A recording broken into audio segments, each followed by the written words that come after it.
جال نے دیا فیصلہ کن مشورہ، کہنے لگا میں تو کہتا ہوں ہمارے 17 قبیلے، 17 قبیلوں میں سے ایک ایک نوجوان لو اور 17 آدمیوں کو معمور کرو، محمد کو رات کو گھر سے نکلے قتل کر دے۔ شیخ نجدی نے کہا یہ بات ٹھیک ہی ہے، یہ بات ٹھیک ہی ہے، اس بات پہ فیصلہ کر دو۔ دیکھو اللہ بتانے پہ آئے بتا دیا کرتا ہے، نہ بتانے پہ آئے تو کہتا ہے منہم من قصصنا علیک ومنہم من لم نقصص علیک، ہم کچھ نبیوں کا تذکرہ تم پہ کرتے ہیں، کچھ کا نہیں کرتے۔ اللہ بتانے پہ آ گئے ہیں، انہوں نے مشورہ دار الندوہ میں کیا، دروازے بند کر کے کیا، یہاں رب نے جبریل کو بھیج کر بتا دیا وَإِذْ يَمْكُرُ بِكَ الَّذِينَ كَفَرُوا لِيُثْبِتُوكَ أَوْ يَقْتُلُوكَ أَوْ يُخْرِجُوكَ وَيَمْكُرُونَ وَيَمْكُرُ اللَّهُ وَاللَّهُ خَيْرُ الْمَاكِرِينَ۔ اے محمد رات کو تجھے نہیں پتا چلا، تو اپنے گھر میں تھا، انہوں نے یہ 3 مشورے کیے ہیں، یثبتوک او یخرجوک او یقتلوک، یہ 3 مشورے ہوئے، آج تجھے قتل کرنا چاہتے ہیں، میں اللہ تجھے بچانا چاہتا ہوں، وَيَمْكُرُونَ وَيَمْكُرُ اللَّهُ، وہ بھی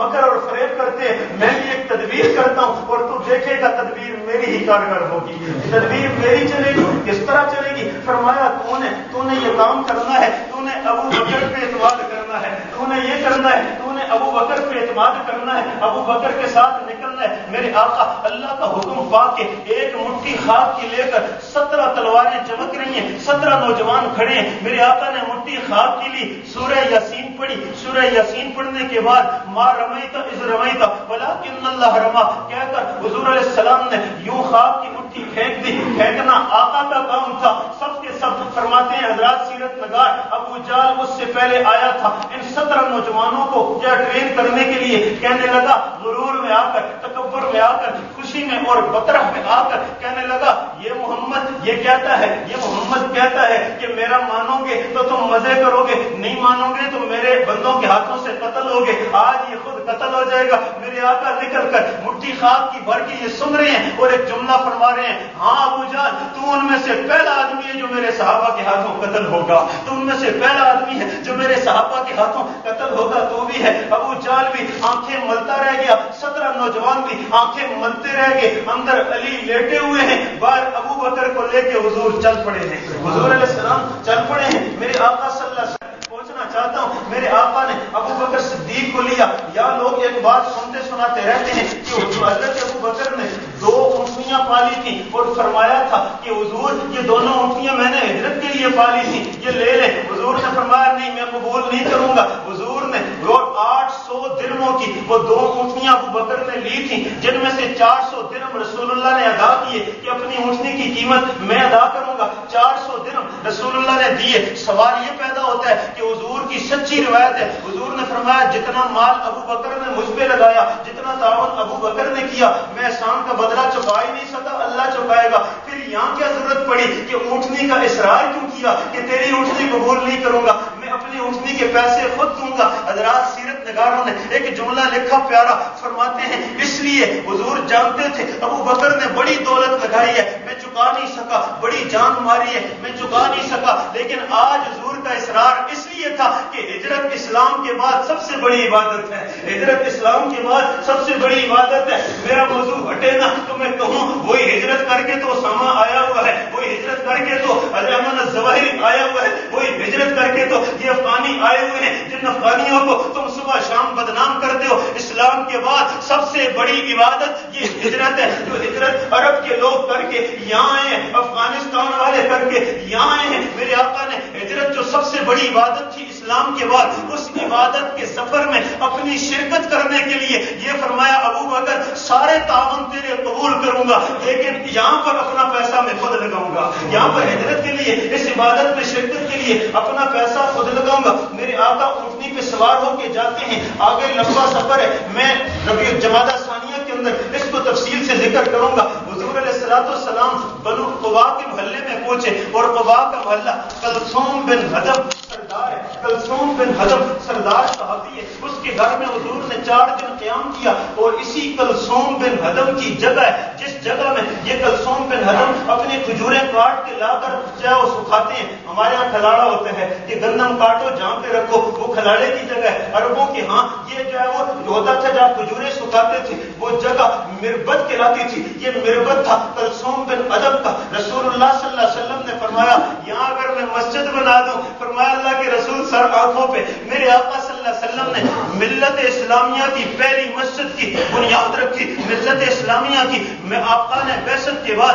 سب سے پہلی مسجد کی بنیاد اپنے ہاتھوں سے حضور نے پتھر اٹھایا. پتھر اٹھا کے حضور نے پہلے ایک لائن لگائی, ایک نشان لگایا, قبلہ رخ نشان لگانے کے بعد ایک جگہ پہ حضور نے اپنے ہاتھوں سے پتھر رکھا. پھر ابو بکر کو بلایا, فرمایا ابو بکر یہ پتھر اٹھا کر لاؤ, اس کے ساتھ رکھ دو. پھر عمر کو بلایا, فرمایا عمر آؤ یہ پتھر اٹھا کے اس کے ساتھ رکھ دو. پھر عثمان غنی کو بلایا, حضرت علی تو بھی پہنچے ہی نہیں تھے نا, حضرت عثمان کو بلایا, فرمایا عثمان آؤ یہاں پر یہ پتھر رکھ دو. فرماتے ہیں یہ تین صحابہ نے حضور کے پتھر کے پیچھے پتھر رکھا. ایک تو سنت جاری ہوگی کہ اس مسجد کا سنگ بنیاد رکھنا جائز ہے, اور مسجد کے سنگ بنیاد کو اس طرح سعادت سمجھنا جائز ہے, اور ساتھ ساتھ حضور نے خلافت کی ترتیب بھی بتا دی تھی. میرے بعد والا پتھر ابو بکر کا ہے, خلافت ابو بکر کی ہے. اس کے بعد کا پتھر عمر کا ہے, خلافت عمر کی ہے. اس کے بعد کا پتھر عثمان کا ہے, خلافت عثمان کی ہے. خلافت کی ترتیب بھی رسول اللہ نے, یہ قباء کی مسجد پہلی مسجد ہے,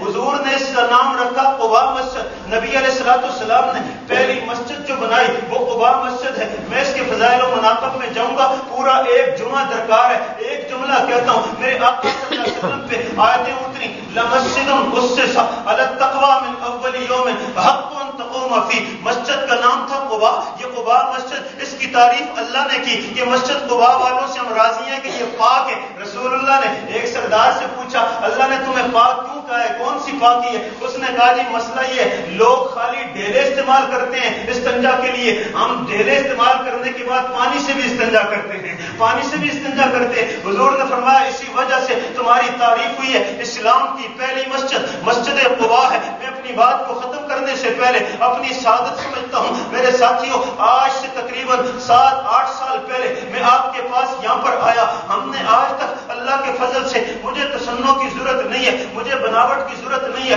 مجھے اپنا کریڈٹ جتانے کی ضرورت نہیں ہے, لیکن میں اپنی زندگی کا کریڈٹ 3 مسجدوں کو سمجھتا ہوں. میں آج اعلان کرنے لگا ہوں, میں درخواست کرنے لگا ہوں, اس درخواست کو کوئی سمجھے. حضرات سیرت نگار کہتے ہیں میرے آقا نے ایک پتھر اٹھایا, اٹھا کر جب بھاری تھا حضور نہیں اٹھا سکتے تھے, تو میرے آقا نے اس پتھر کو پیٹ کا سہارا دیا. پیٹ کا سہارا دیا. بڑھاپا تو ویسے شروع ہو چکا ہے, 53 سال عمر تو ویسے ہو چکی ہے. میرے آقا نے مسجد کا پتھر رکھنے کے لیے وہ پتھر اٹھایا, اور اٹھا کر میرے آقا نے یوں رکھا اور نہیں اٹھایا جا سکا. حضور نے اپنے پیٹ کا سہارا دیا, پیٹ کا سہارا دے کے اس پتھر کو اٹھایا. مسجد نبوی کی تعمیر ثانی ہو رہی تھی, حضور کچھ اینٹیں کچی اٹھا کے لا رہے تھے, نہیں اٹھائی گئی. حضرت ابو ہریرہ کہتے ہیں میں نے کہا حضور چھوڑیے میں اٹھاتا ہوں. حضور نے ایک جملہ کہا, فرمایا خذ ابا ہریرہ غیرہا, اے ابو ہریرہ تو اور اینٹیں اٹھا کے لیا, یہ میں ہی اٹھا کے لے جاؤں گا. ہر ایک نے مسجد کی تعمیر میں شریک ہونا ہے. میرے بھائیوں, پہلی مسجد ہے مسجد قباء. ہم نے اس سلطان پور کے اندر یہاں آنے کے بعد آپ کی اس مسجد سے ہم نے آغاز کیا تھا. سلطان پور والوں کا تعاون ہے, آپ لوگ جانتے ہیں. نہ میں کبھی کراچی گیا ہوں, نہ میں کبھی دبئی گیا ہوں, نہ ہمارا سعودی کے ساتھ رابطہ ہے, یہ الگ بات ہے.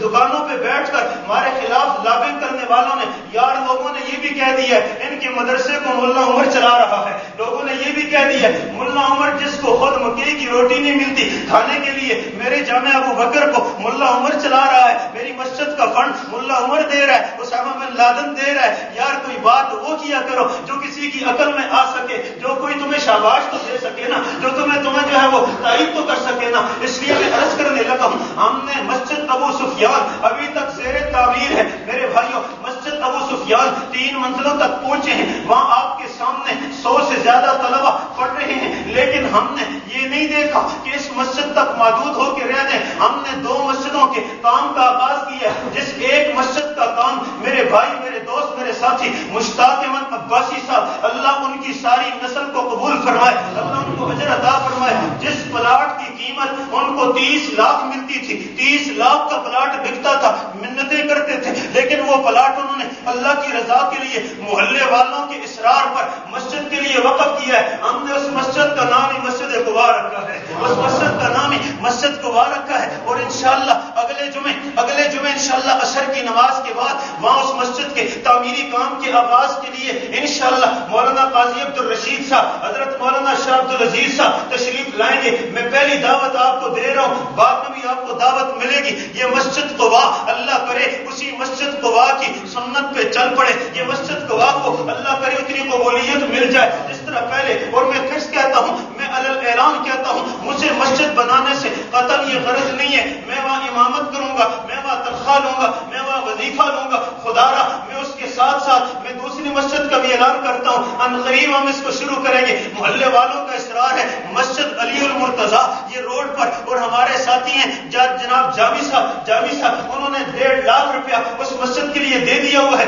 میں نے یہ بات کیوں کی ہے میرے بھائیوں؟ جن مسجدوں کی تعمیر کے لیے میرے آقا اپنے جسم کو استعمال کرتے رہے، جس مسجد کے لیے حضور نے اپنا گھر نہیں بنایا، پہلے مسجد قباء بنائی، پھر مسجد نبوی بنائی، میں حیران ہوں سلطان پور کا ہر بندہ والہانہ کیوں نہیں شریک ہو جاتا؟ سلطان پور کا ہر بندہ میرے بھائیوں یہ نہیں ہے لاکھ ہی دو، یہ نہیں ہے ہزاروں ہی دو، وہ یہ بھی تو کر سکتے ہو، اپنا اخلاقی طور پر دعا تو کر سکتے ہو، پوچھ تو سکتے ہو، 10-20 روپے تو دے سکتے ہو، لیکن صرف یہ ہے پانی بہتا رہتا ہے، اس پانی میں سے جس کا نصیب ہوتا ہے چلو بھر لیتا ہے، اور جس کی قسمت نہیں ہوتی پانی تو چلا جاتا ہے اور وہ قسمت سے فائدہ نہیں اٹھا سکتا۔ کل کو یہ مسجد بنے گی، ہماری اس مسجد پہ کروڑ سے زیادہ روپیہ لگ چکا ہے، مجھے نہیں پتا کس نے دیا ہے، مجھے نہیں پتا کہاں سے آیا ہے، لیکن ہر دینے والے کا نام اللہ نے یاد رکھا ہوا ہے، ہر کا نام اللہ کے پاس ہے۔